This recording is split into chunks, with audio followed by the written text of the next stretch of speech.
Hello friends, कैसे हैं आप सभी।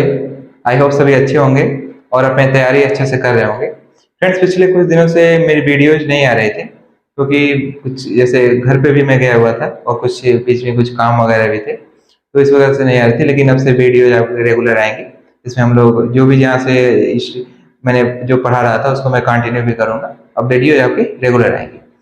तो फिर जैसा कि इस बीच आपका एमपीपीजीसीएल जो वैकेंसी आई थी उसका एडमिट कार्ड भी रिलीज हो गया है। इसका एग्जाम आपको 28 अप्रैल को है।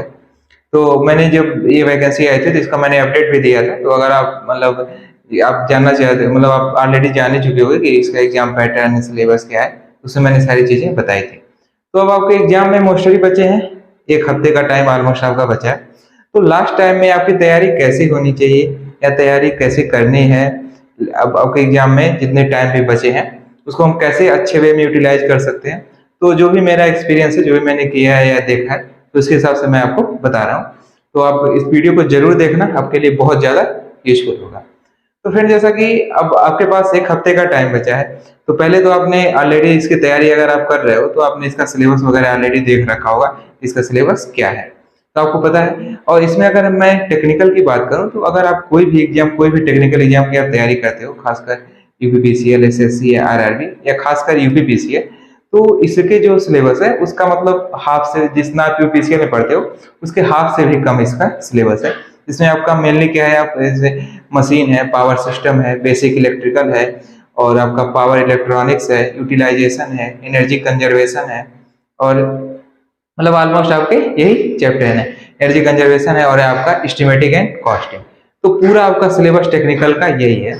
तो आप अगर यूपीसीएल की तैयारी करते हो तो आप उसमें जानते हो कितना उसका ज्यादा सिलेबस होता है। तो आप अगर तैयारी कर रहे हो, आपने नोट्स या 60 नोट्स बनाया है, तो बस उसमें से आपको ये जितने भी सब्जेक्ट मैंने बताए हैं बस आपको इतने ही केवल पढ़ने हैं। अगर आप नोट्स या 60 नोट्स बना रखे हो, ऐसा मैंने बताया है, तो आप केवल इतने ही आपको सब्जेक्ट पढ़ के जाने हैं। जो भी है 7-8 सब्जेक्ट है, यही आपको पढ़ने हैं।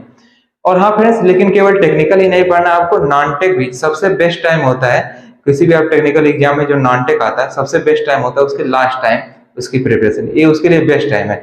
जो आपका एग्जाम से पहले आपका 15 दिन या 1 महीने का जो टाइम मिलता है, ये आपका सबसे बेस्ट टाइम होता है नॉन टेक पढ़ने के लिए। तो इसमें आपका क्या है, एप्टीट्यूड है और आपका जनरल अवेयरनेस है। तो इसको आप एकदम जम के यूटिलाइज करो अपने नॉन टेक के लिए भी। टेक्निकल जितना आप टाइम टेक्निकल पे देते हो उतना ही टाइम, कम नहीं देना, उतना ही टाइम आपको नॉन टेक पे भी देना है, क्योंकि बहुत ज्यादा 25 मार्क्स आपके लिए बहुत ज्यादा इंपॉर्टेंट है और इसमें कोई निगेटिव मार्किंग भी नहीं है। तो 25 क्वेश्चन बहुत, तो प्लीज आप नॉन टेक जरूर से जरूर पढ़ना और ज्यादा से ज्यादा पढ़ना, क्योंकि आपका एप्टीट्यूड है, आपको प्रैक्टिस पे डिपेंड करता है। आप जितना अधिक से अधिक प्रैक्टिस करोगे उतना आपकी स्पीड अच्छी होगी, तो ये आप क्वेश्चन को अटेम्प्ट कर पाओगे। आपके 2 घंटे में 120 क्वेश्चन आपको करने भी है, तो आप इस पे ध्यान रखना।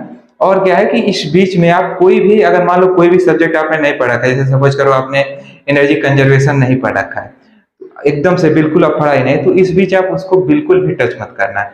कोई भी नया सब्जेक्ट आप अगर एकदम बिल्कुल पढ़े ही नहीं हो तो प्लीज उसको टच मत करना। इससे क्या होगा कि इतने दिन में आप वो सब्जेक्ट का कुछ कर भी नहीं पाओगे, कुछ पढ़ भी नहीं पाओगे, और जो आप पढ़ रखे हो उसको अच्छे से रिवीजन भी नहीं कर पाओगे। ठीक है, तो इस टाइम में सबसे बेस्ट आपको क्या है, कुछ भी नया नहीं पढ़ना, आपको मॉक टेस्ट देना है डेली। एक मॉक टेस्ट दो डेली भाई, उसको अच्छे से आप देखो किस क्वेश्चन में आपको किस पर्टिकुलर सब्जेक्ट में, फिर उसको रिवाइज करो। बस आपको रिवीजन ही करना है, रिवीजन और मॉक टेस्ट, रिवीजन और मॉक टेस्ट, बस आपको यही चीज करते रहना है और कुछ भी नया मत पढ़ना प्लीज। क्योंकि ये मैंने देखा है कि आप नया पढ़ने के चक्कर में क्या होता है कि आप जो पुराना, जो जिसमें आप अच्छा स्कोर कर सकते थे लेकिन आप रिवीजन की वजह से वो छूट गया। अगर रिवीजन नहीं करोगे आप तो कितना भी पढ़ रखे हो ना उसका कोई मतलब नहीं, क्योंकि आप जब आपको याद ही नहीं है तो उसका फायदा क्या है। तो रिवीजन जरूर से जरूर करना और कुछ भी नया मत पढ़ के जाओ, कुछ भी। अगर हाँ कभी पढ़ रखा है रिवीजन करना तो उसको करो, लेकिन एकदम से नया कोई चीज हो तो उसको मत पढ़ना। ठीक। और बाकी क्योंकि कोई मतलब नहीं उसके, जो क्वेश्चन आएंगे आप कर भी नहीं पाओगे, और बाकी जो आपके जो स्ट्रांग जिसमें आप कर सकते थे, थोड़ा रिवीजन की जरूरत थी, वो भी आप नहीं करोगे तो फिर क्या फायदा। इतने टाइम तो आपके रिवीजन के लिए ही है। जो आपका टाइम एडमिट कार्ड आने के बाद जो आपका टाइम मिलता है वो केवल आपकी रिवीजन के लिए ही मिलता है। ठीक है, तो आप अच्छे से अपना रिवीजन करो, नोट या 60 नोट जो भी आप बनाए हो उससे आप रिवीजन करो। बस इतने ही सब्जेक्ट हैं, सब्जेक्ट को आप अंडरलाइन कर लो, इतने ही सब्जेक्ट आपको पढ़ के जाने हैं। और अगर आप, मैंने बताया ना यूपीपीसीएल या एसएससी आरबी किसी भी एग्जाम की अगर आप तैयारी कर रहे हो तो उनके लिए तो इसका टेक्निकल बहुत ही आसान है। ठीक है, और बचा आपका नॉन टेक, तो नॉन टेक आपको डेली पढ़ना है, करंट भी आपको डेली पढ़ना है और स्टैटिक जीके वगैरह तो आपको पढ़ना है। ये बेस्ट टाइम है आपके नॉन टेक के लिए। अब ध्यान रखो, हमेशा जो भी टेक्निकल एग्जाम में नॉन टेक आते हैं उसके लिए बेस्ट टाइम यही होते हैं जो लास्ट के आपके 1 महीने 15 दिन के होते हैं, सबसे बेस्ट टाइम। इसमें पढ़ के जाओगे तो आपको याद भी रहता है। तो ये चीजें आप कर सकते हो। बाकी कुछ भी आपको नया नहीं पढ़ना है, इस बात का जरूर ध्यान रखना।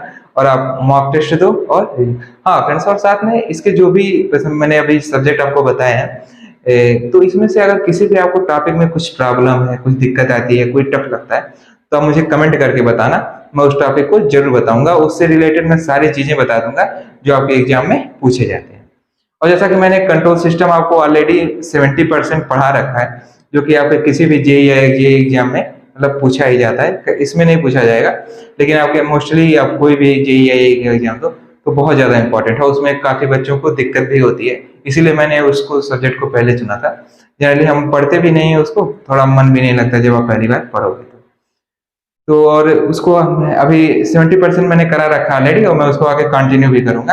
हाँ, और अगर इसमें आपको कोई भी जो जो सब्जेक्ट मैंने बताया जो इसमें पूछे जाए, किसी भी टॉपिक में कुछ भी अगर दिक्कत हो गई तो आप मुझे कमेंट करना, मैं उससे रिलेटेड एक वीडियो लाके आपको उससे रिलेटेड सारी चीजें आपको बता दूंगा। ओके फ्रेंड्स, अब से वीडियोज आपकी रेगुलर आएंगी और अब जैसे प्यार अपना सपोर्ट बनाए रखना और फिर मिलते हैं किसी नेक्स्ट वीडियो में। Okay friends, bye.